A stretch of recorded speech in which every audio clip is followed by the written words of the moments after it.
By far the best investment you can make is in yourself. I mean, for example, communication skills. I tell the students that come that they're going to graduate schools and business, and they're learning all these complicated formulas and all that. If they just learn to communicate better, and both in writing and in person, they increase their value at least 50%. If you invest in yourself, nobody can take it away from you.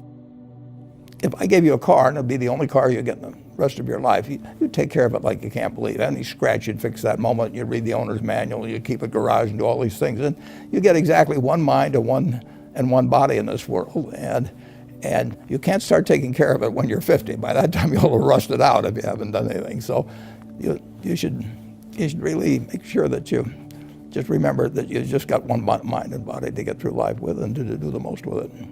What about life advice? Well, life advice is, the most important thing is really who you associate with. You want to associate with people that are better than you are. I mean, basically, you'll go in the direction of the people that you associate with, and you want to have the right heroes.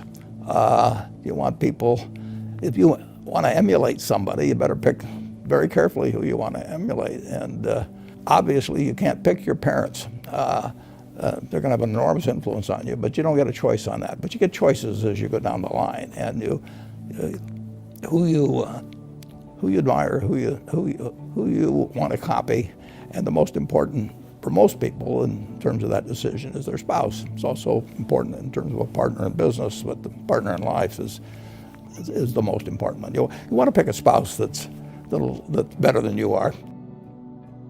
Biggest mistakes people make when investing?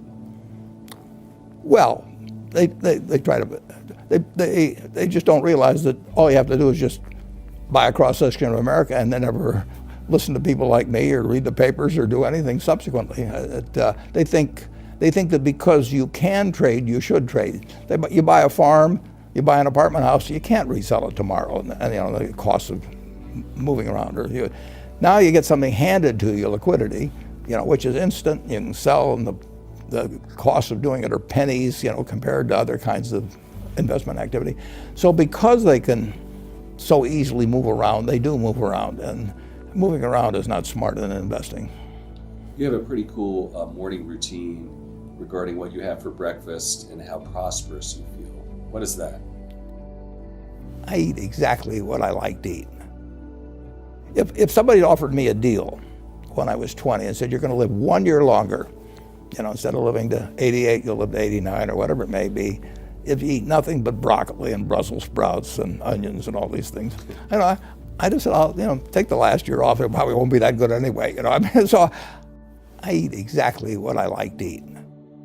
Is business school worth it? Depends on the person. Much more than it depends on the school. I mean, I wouldn't worry. Some people are going to get a lot out of advanced education, and some people are going to get very little. And I don't even think it's important that every person go to college at all. I mean, we have all kinds of jobs at 70 or so thousand a year, 80,000 a year, that college training is not of use. And I actually was not keen on going to college myself. Yeah, my dad kind of jollied me into it. He could get me to do anything, but I knew I could have a good time, and I liked investing, and I didn't really feel I could read the books. It's a big commitment to take 4 years, and the cost involved, and maybe the loans involved, and everything. And I think, depending on what your interests are in life, I don't think it's for everybody. I think it's for a lot of people, but there ought to be a reason you're going, and I didn't really see much reason. If you get to be 65 or 70 and later, and the people that you want to have love you actually do love you, you're a success. I've never seen anybody that reaches that age. I mean, I'm not talking about somebody that's in extreme poverty or pain or something, but I've never seen anybody that, if they have a lot of people that love them, that is other than happy. And I've seen some very, very wealthy people that they give testimonial dinners to and name schools after and everything. And nobody loves them. By far the best investment you can make is in yourself. If you invest in yourself, nobody can take it away from you.